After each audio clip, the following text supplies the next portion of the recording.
Eh bien, je salue l'Église tout entière. Je salue les internautes, ceux qui nous écoutent par YouTube sur plusieurs continents, en Afrique, aux États-Unis et peut-être même en Chine, je ne sais pas. Alors, je vous salue, vous personnellement et fraternellement. Aujourd'hui, pour la prédication, je voudrais vous parler d'un homme dans la Bible. Cet homme était prophète.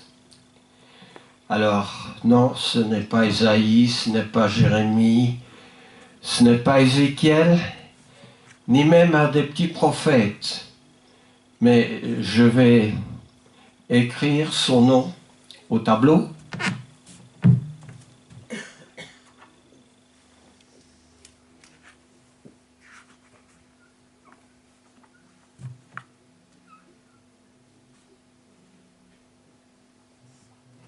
Alors, qu'est-ce que je dois écrire pour continuer le nom?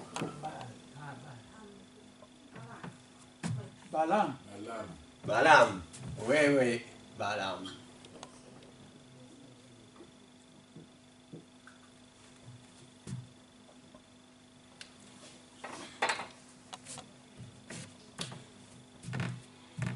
C'est un prophète qui a rencontré des difficultés. Nous en rencontrons tous des difficultés, mais très probablement, il n'avait pas cherché des difficultés. Et lorsque des difficultés sont sur notre chemin, nous ne les cherchons pas. Nous ne les provoquons pas souvent. Mais la situation est telle qu'il nous faut gérer les problèmes.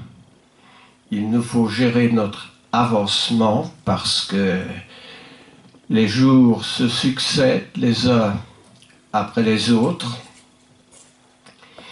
Et évidemment, nous ne pouvons compter que sur notre force, sur notre expérience, sur notre ou nos connaissances, et évidemment sur l'aide de Dieu. Il est bien évident que nul n'est parfait, dit la Bible. La Bible dit qu'il n'y a pas de juste, pas même un seul,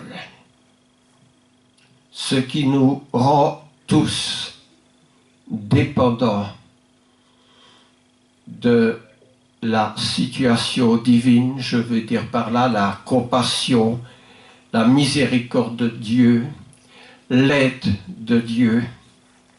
Alors, pour en revenir à ce prophète, oui, il s'appelle Balaam. Situons-le, Balaam. Nous allons partir d'un moment qui est connu de nous tous, la sortie d'Égypte du peuple d'Israël qui était en captivité en Égypte. Ils étaient arrivés bien accueillis par Joseph, les frères de Joseph, la famille de Joseph, le père de Joseph, mais les Israélites se multiplièrent. Je pense qu'ils arrivèrent à une septantaine et après les 400 ans en Égypte, ils étaient plus de 600 000 hommes. Alors, ils sortirent d'Égypte, nous connaissons les 10 plaies que Dieu a suscitées par l'intervention de Moïse pour que les Égyptiens ouvrent leurs portes et laissent partir le peuple d'Israël.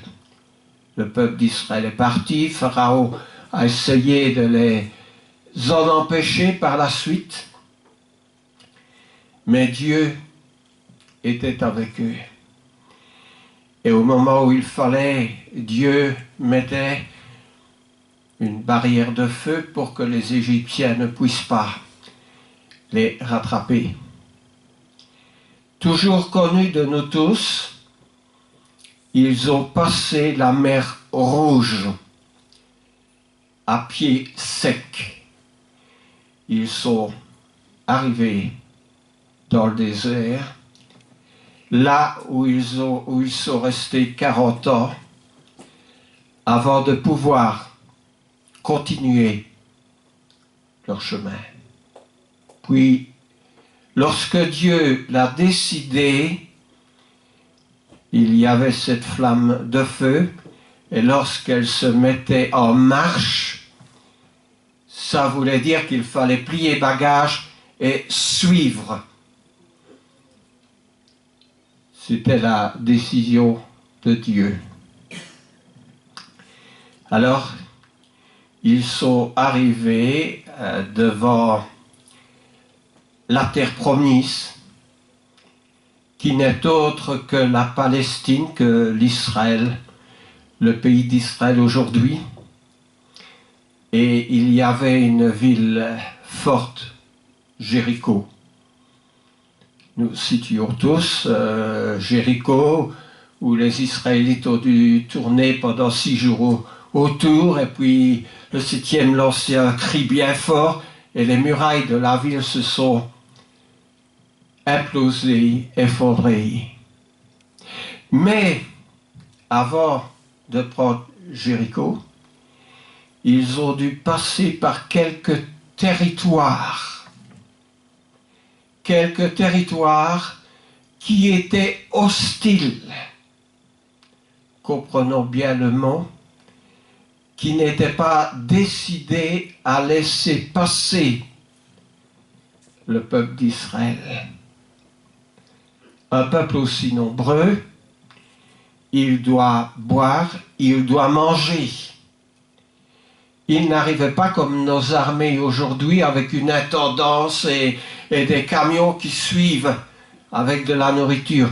Il fallait manger ce qui se trouvait sur place.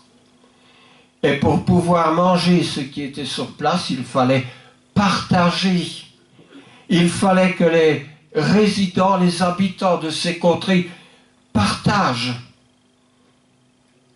avec ces personnes qui allaient passer, mais qui étaient nombreux. Et la plupart des territoires se trouvant devant la Palestine ont dit non, non, non, non. Non, nous ne voulons pas de vous, vous n'allez pas passer. Nous n'allons pas vous laisser passer. Il y a une chose qu'il ne faut pas oublier dans toute cette histoire, c'est que le peuple d'Israël n'était pas là par hasard. Il n'était pas là de sa propre volonté. Il ne faisait pas du tourisme. Il n'était pas là pour visiter le pays, admirer les merveilles naturelles. Ils étaient là par la volonté de Dieu. Alors nous savons déjà une chose, c'est que personne ne peut s'opposer à Dieu. Nous ne pouvons pas non plus nous opposer à Dieu. Alors Dieu a dit, mais puisque ces gens ne vous laissent pas passer, vous allez les combattre. Je suis avec vous. N'ayez pas peur. Ils ont combattu. Ils ont été évidemment victorieux, vainqueurs, puisque Dieu était avec eux. Aussi vainqueurs qu'il ne l'était en Égypte pour forcer Pharaon à les laisser partir. Mais ils sont arrivés devant dernier territoire vis-à-vis de Jéricho, un territoire qui s'appelait Moab. Alors on se souviendra de l'origine des Moabites dans la Genèse. Il s'agissait de deux filles qui pour avoir une postérité ont fait boire leur père. Et le passage dit qu'il était de la coutume dans certains cas à l'époque. Donc il y a deux fils qui étaient nés, il y a Moab et Ammon, qui a donné lieu à deux populations, dont une s'appelait évidemment les Moabites et l'autre les Ammonites.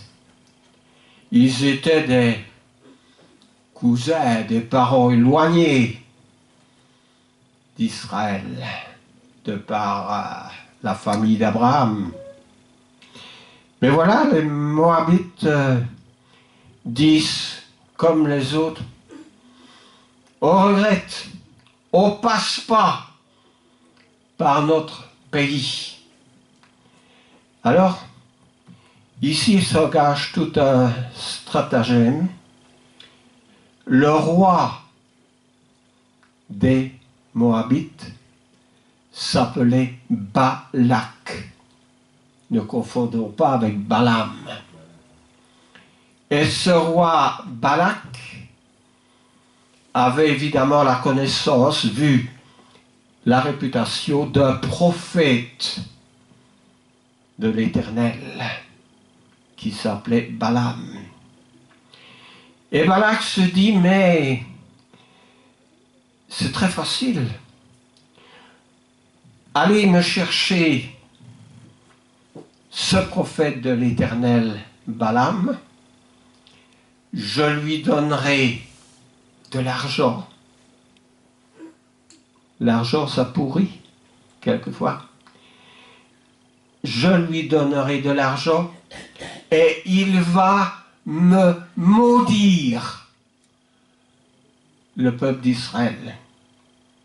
Parce que Balak comprenait fort bien devant cette multitude d'Israélites que lui n'était pas capable, avec ses propres forces, ses propres soldats, d'être vainqueur.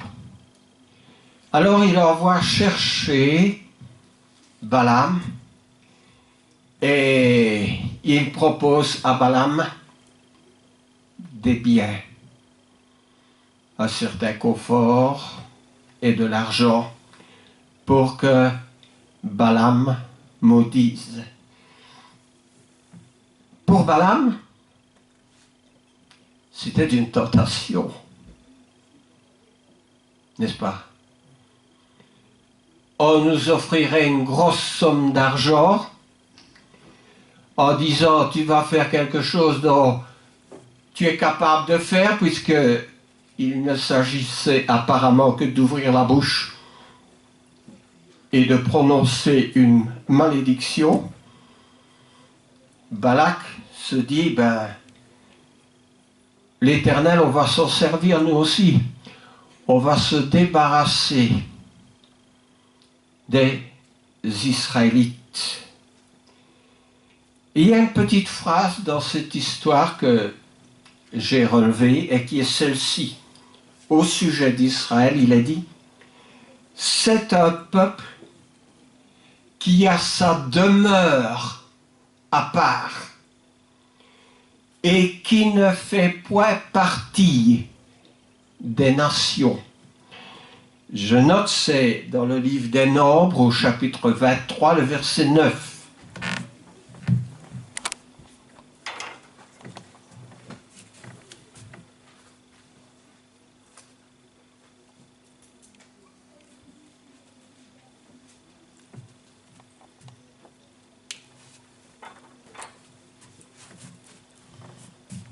Alors, Nombre fait partie des 5 premiers livres de la Bible, n'est-ce pas? Genèse, Exode, Lévitique, Nombre, Deutéronome. ces 5 premiers livres qui ont été écrits par Moïse. Et le livre des Nombres raconte cette pérégrination, ce voyage des Israélites jusqu'à la terre promise, qui est le pays d'Israël. Alors, les Israélites, il est dit, ce peuple, c'est un peuple qui a sa demeure à part et qui ne fait point partie des nations.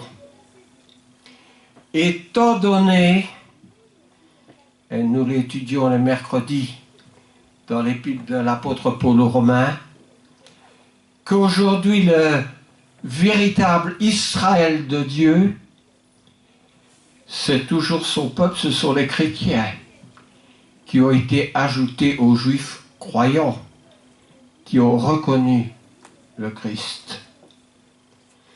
Cela veut dire que nous sommes un peuple à part, qui a sa demeure à part et qui ne fait point partie des nations.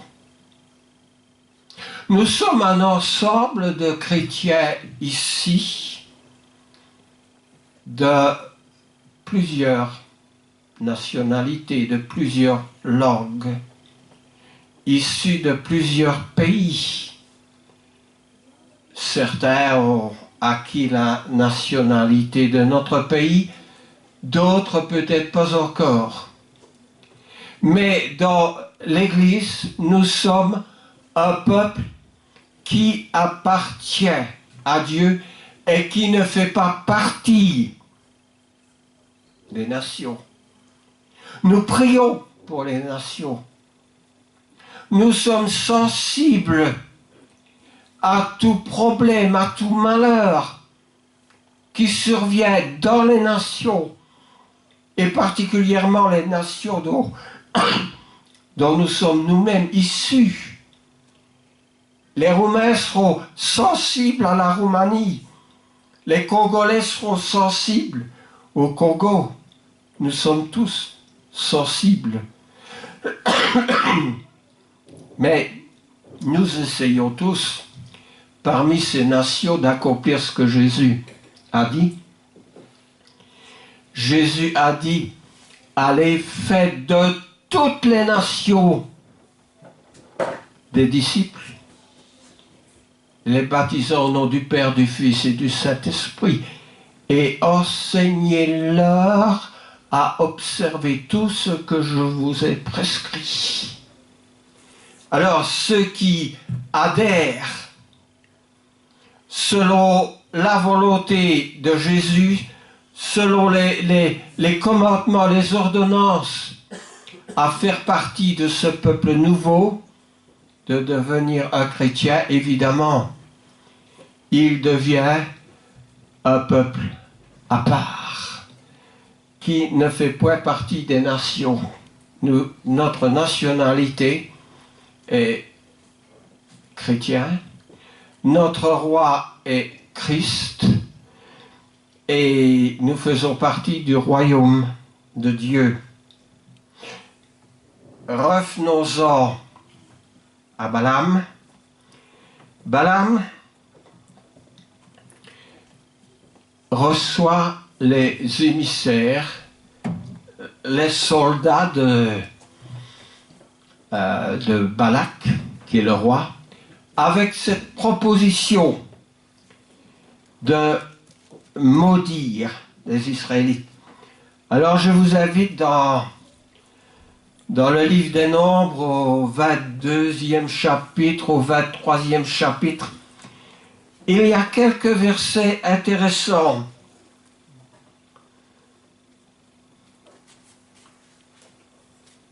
D'abord, dans le 22e chapitre, nous voyons que Balak envoie des émissaires.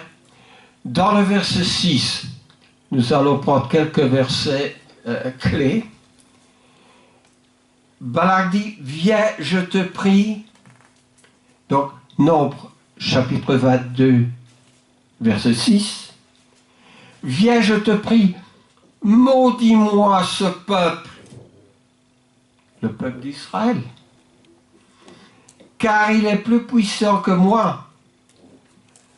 Peut-être ainsi pourrais-je le battre et le chasserai du pays, car je sais que celui que tu bénis est béni, et que celui que tu maudis est maudit. La réputation du prophète n'était plus à faire. Tous avaient la confiance dans le prophète de l'Éternel. Les ennemis, les croyants, les non-croyants, il était reconnu le prophète de l'Éternel. Et on savait que si ce prophète allait maudire, il serait maudit. Ou le contraire, s'il bénissait, il serait maudit. Alors, regardez bien le verset 7. Les anciens de Moab et les anciens de Madian partirent ayant avec eux des présents pour le devin le prophète. Alors, j'imagine que ce n'est pas le fruit d'une collecte, mais ils avaient probablement de l'or, de l'argent, des pierres précieuses pour le prophète. Balaam est très sceptique. Il dit, arrêtez-vous chez moi, passez la nuit dans ma maison. Mais le prophète était quelqu'un qui communiquait avec Dieu. Et Dieu, verset 9, vint à Balaam et dit, qui sont ces hommes que tu as chez toi?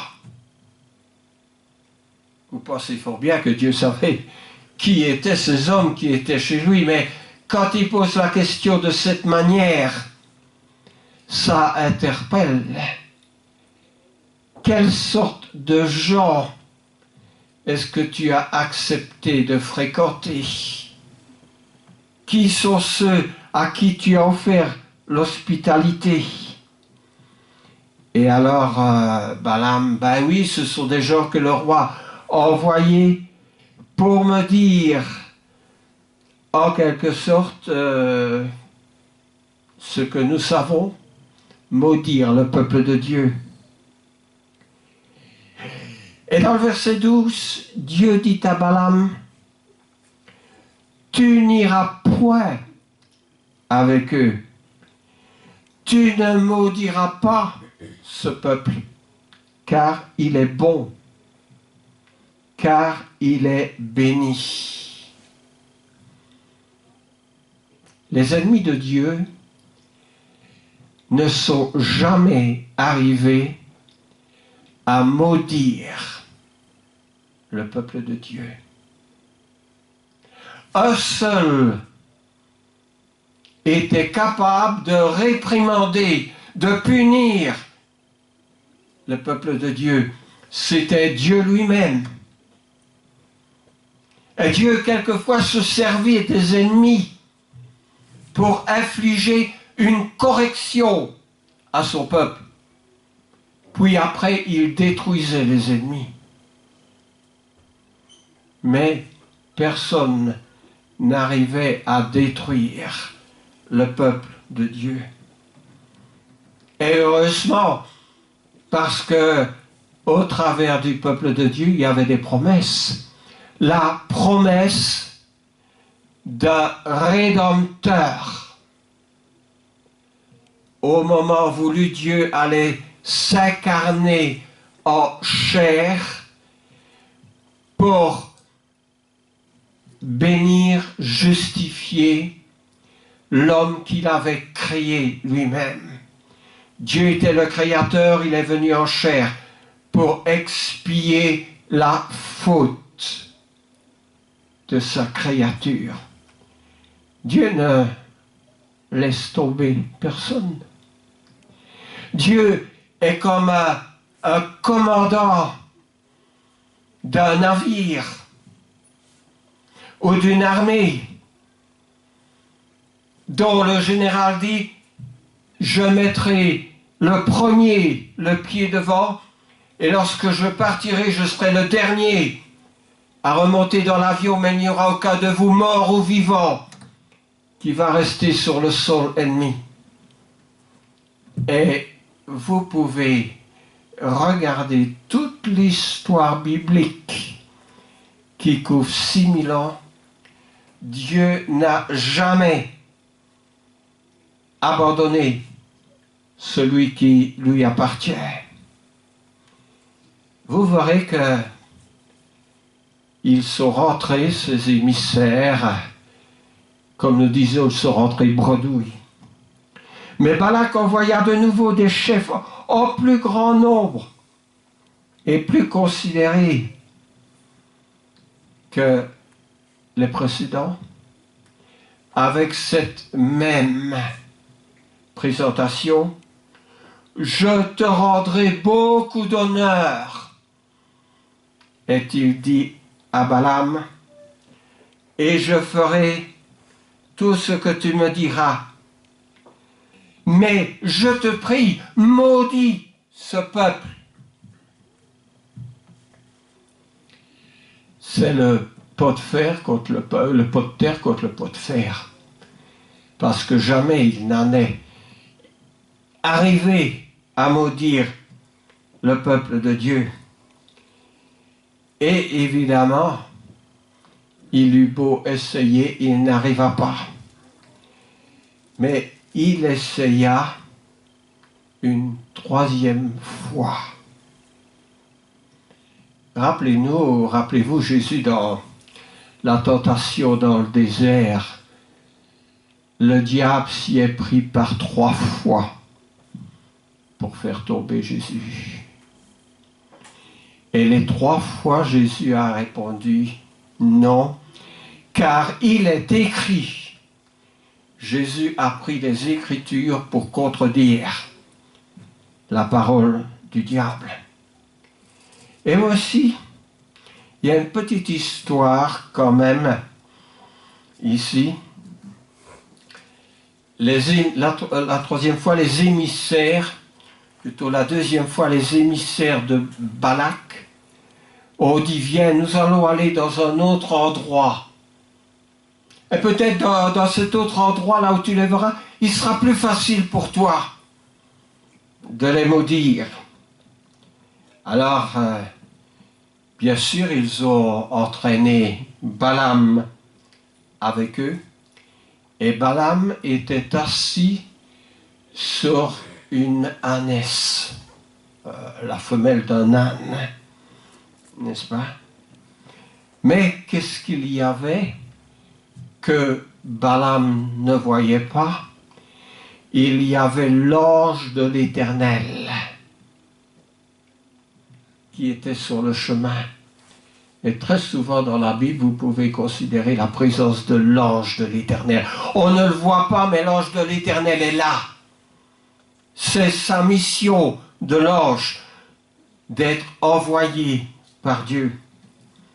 Alors au verset 24, l'ange de l'Éternel se plaça dans un sentier entre les vignes et il y avait un mur de chaque côté.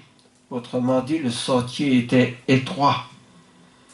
L'ânesse vit, l'ânesse voyait l'ange de l'Éternel et elle se serra contre le mur pour ne pas heurter l'ange de l'Éternel. Mais en se serrant contre le mur, le pied de Balaam était blessé, et voilà que fait Balaam. Eh bien, il se met à frapper l'âne, n'est-ce pas? L'ange de l'Éternel passa plus loin, elle se plaça dans un lieu où il n'y avait pas d'espace pour se tourner ni à gauche ni à droite. Je suis au verset 26.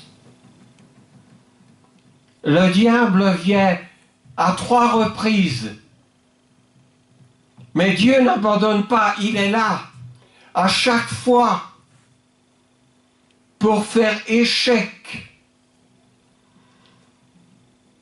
L'ânesse vit l'ange de l'Éternel, elle s'abattit sous Balaam.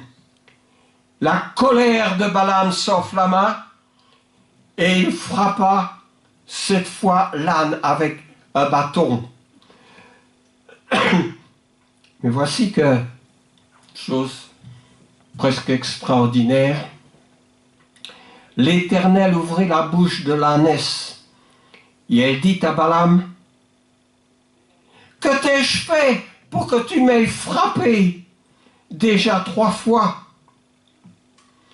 Balaam répondit, « Si j'avais eu une épée, je te tuerais à l'instant. » Alors, au verset 31, l'Éternel ouvrit les yeux de Balaam, et Balaam vit l'ange de l'Éternel qui se tenait sur le chemin avec une épée nue dans sa main. Balaam s'inclina, n'est-ce pas, sur son visage. Et l'ange lui dit, « Pourquoi m'as-tu frappé ton ânesse déjà 3 fois? Voici, je suis sorti pour te résister, car c'est un chemin de perdition qui est devant toi. » Vous savez, il se peut que nous soyons, sans le voir, dans un chemin de perdition. Il se peut que nous ne voyons pas non plus l'ange de l'Éternel qui est là et qui est en train de mettre échec au projet du diable. Nous ne voyons pas l'ange. Il y a l'obstacle qui est là et nous nous fâchons. Nous sommes en colère. Nous ne pouvons pas supporter cet échec. Et pourtant cet échec, c'est la main de Dieu qui ne permet pas de franchir une certaine limite. Ça me fait penser au verset dans le Nouveau Testament qui dit que nous ne serons pas tentés au-delà de nos forces. Dieu ne le permettra pas. Alors, l'histoire continue. Au verset 34, Balaam dit à l'ange, « J'ai péché. Je ne savais pas que tu te fusses placé au-devant de moi sur le chemin. Maintenant, si tu me désapprouves, je retournerai. » Nous ne pouvons pas toujours voir toutes choses, mais nous devons faire confiance. Nous devons continuer à parler à Dieu. Nous ne pouvons peut-être pas entendre, mais il agit. Mais lui, il nous entend. Alors, qu'est-ce qui se passe? Eh bien, Balak revient une 3e fois. Il revient à l'assaut, il revient à charge une 3e fois pour essayer, n'est-ce pas? Balak dit à Balaam, chapitre 23, verset 11, « Que n'as-tu fait? Je t'ai pris pour maudire mon ennemi, et voici tu le bénis. » Et Balaam répondit, « N'aurais-je pas soin de dire ce que l'Éternel met dans ma bouche? » Balak lui dit, « Viens donc avec moi dans un autre lieu d'où tu le verras. Tu n'en verras qu'une partie, tu ne verras pas la totalité. Ça ne te fera pas trop mal. Mais de là, maudis-le. » Évidemment, il persévère, mais Dieu est un Dieu persévérant. Et puis, Balaam prononce son oracle, où évidemment, il ne maudit pas le peuple d'Israël.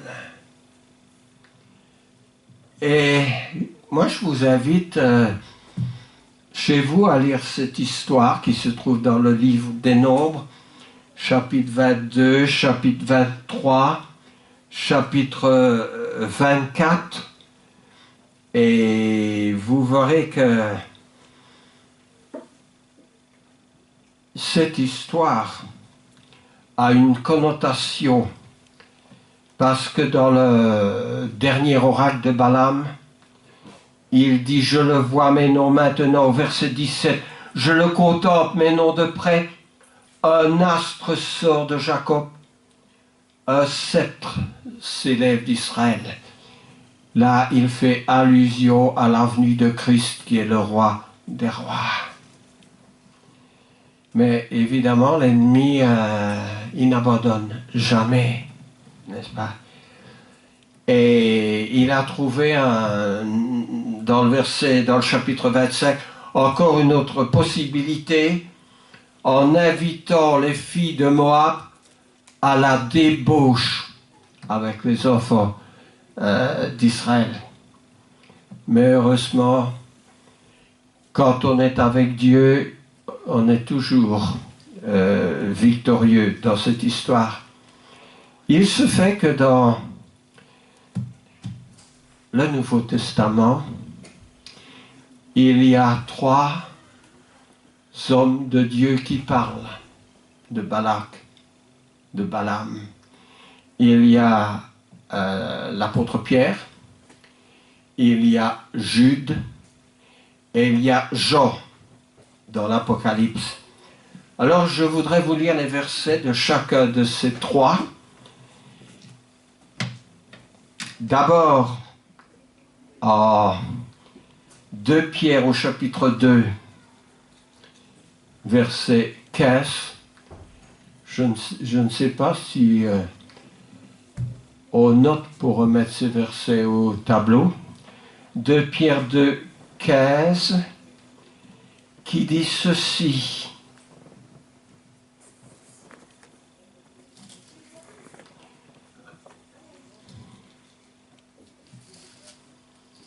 Voilà, je le lis.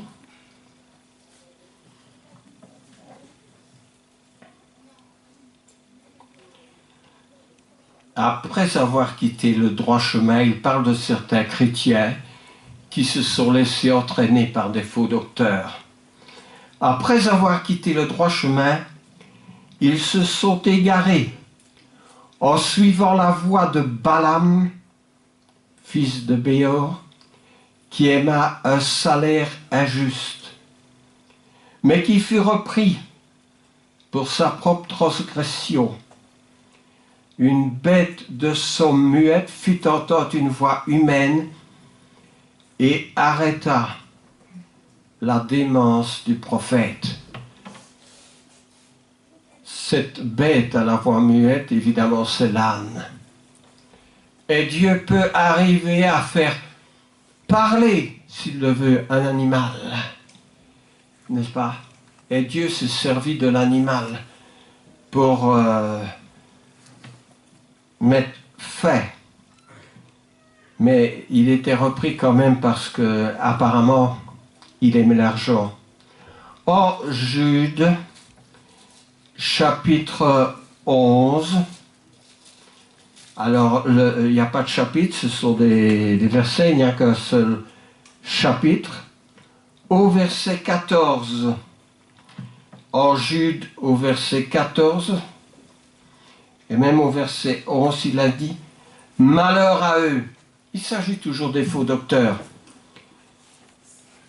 Ils ont suivi la voie de Caïn, et c'est dans l'égarement de Balaam que pour un salaire, ils se sont jetés. Et c'est par la révolte de Corée qu'ils ont péri.